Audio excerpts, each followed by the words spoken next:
Hello, it's Peter Cox back with you again today. Very nice to have you along for the next 6 months. And I'm here with management guru and author of 99%, Mark Thomas. Hello, Mark. How are you today?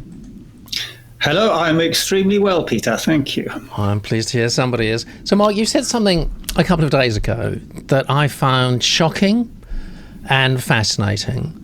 And it was about, I suppose you call it, it was about balancing the books. We're always being lectured by politicians about balancing the books. Can you tell us what they mean and why you disagree with it? Well, what they mean is that the government shouldn't run a deficit. And their argument, which superficially sounds very plausible, is that if a household continually ran a deficit, it would run into financial problems and ultimately become bankrupt. And because that's true for a household, they assert that it's true for government as well. And therefore, they can use that as an argument for imposing a new round of austerity, for example. Okay, so let's just get into this. So this is common sense for everybody concerned. If you borrow on a credit card, which is just about one of the worst ways of borrowing apart from payday loans or dealing with the mafia, you're going to be paying an extortionate amount of interest, but it's got to be paid back eventually. So are you saying that government borrowing is different? Somehow there is, what do they call it, a magical money tree? A magic money tree. Well, yes, and of course, in the literal sense that there isn't a tree on whose branches grow pound notes or £10 notes, it's true. But since 1931, the UK has run what's called a fiat money system, which means that governments can just create money. Specifically, the Bank of England has created, in our case, since the global financial crisis, nearly £750 billion, and it's planning to create more. So it's not literally a tree, but actually there is a magic source of money. Okay, so just for somebody like me who finds £750 billion very hard to understand, how does this work? I mean, you can't just magic money into creation, can you, without there being consequences down the line? I mean, the credit card bill is going to arrive at the end of the month, isn't it, or isn't it? Well, it isn't, because what the Bank of England does is create the money, which it does literally with a snap of its fingers, or more precisely with a touch of a keystroke. It creates that money and it uses nearly all of it to buy government bonds. In other words, the government issues bonds and borrows, and the person to whom it owes the money is the Bank of England, which is part of the government.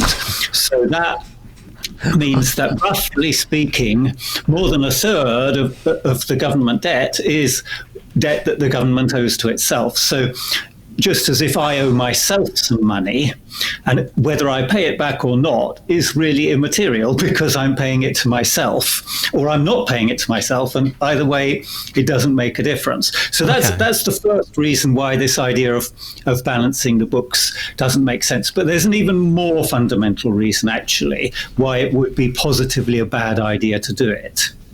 So if you go into a shop and you buy a book for £10, let's say, then you hand over a £10 note. The cash flow that's associated with that, therefore, is minus £10 for you, and plus £10 for the shopkeeper. I'm with you all the way, yeah? Yeah.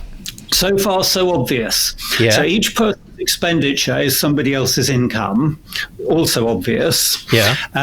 And the total of the two ends together is always zero for every transaction. Absolutely. Yeah, I totally get that. Yeah. Even if you have 1 million transactions, the total will be zero. Right. So if we take the economy as a whole, let's take the whole world economy, then we can split it into the public sector and the private sector. And the private sector will sometimes have a deficit in relation to the public sector, and sometimes it will have a surplus. Some transactions take money into the public sector, out of the private sector, and some do it the other way around. Now, if government runs a surplus, what that means is, because the total is zero, that the private sector has to have a deficit of precisely the same value, but just minus sign. So if governments were ever to balance the books and run a surplus, which sounds reasonable, as you started by saying at the beginning, it sounds like what it would condemn is the whole of the private sector to run a deficit. In other words, businesses and households would to running a deficit. My mind is getting completely boggled. So it's actually bad news if the government makes a profit, makes a surplus. Well, absolutely. And that's why governments very rarely do it.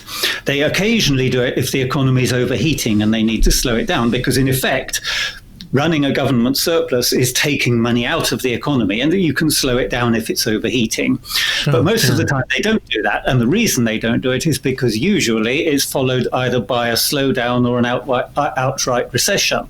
So if you had it as a permanent policy, you'd be effectively saying, well, permanent recession is our policy. Wow. So you've just broadened the mind of hopefully thousands of people who are watching this. And we know now that we've kind of been told not the whole story, not the whole picture, actually. So why would they tell us these things that, you've got to balance the books and you can't live beyond your means, when they are the people who are inventing the money? What's their purpose for telling us these things? Well, I suspect there are two kinds of people doing the telling. I think there's one group who actually don't understand what they're saying, and they simply use these simple metaphors because it sounds reasonable and they want to look responsible, so they stand up and say it without really understanding it. There's another group who do really understand it, but their goal is to shrink the state. Their vision of the future is a tiny state in which taxes are extremely low, and they have personally calculated that for them and their families, that could be financially good news, but it would obviously be very bad news for 99% of families. Yes, yeah. Okay. Well, this is extraordinary. Thank you so much, Mark. If you would like to know more about Mark's thoughts and writings, 99% is right there on the screen now. You can get it. And you can also ask Mark direct questions right here on YouTube in the comments section. So please don't hold back. Ask him anything you want to. We will see you tomorrow.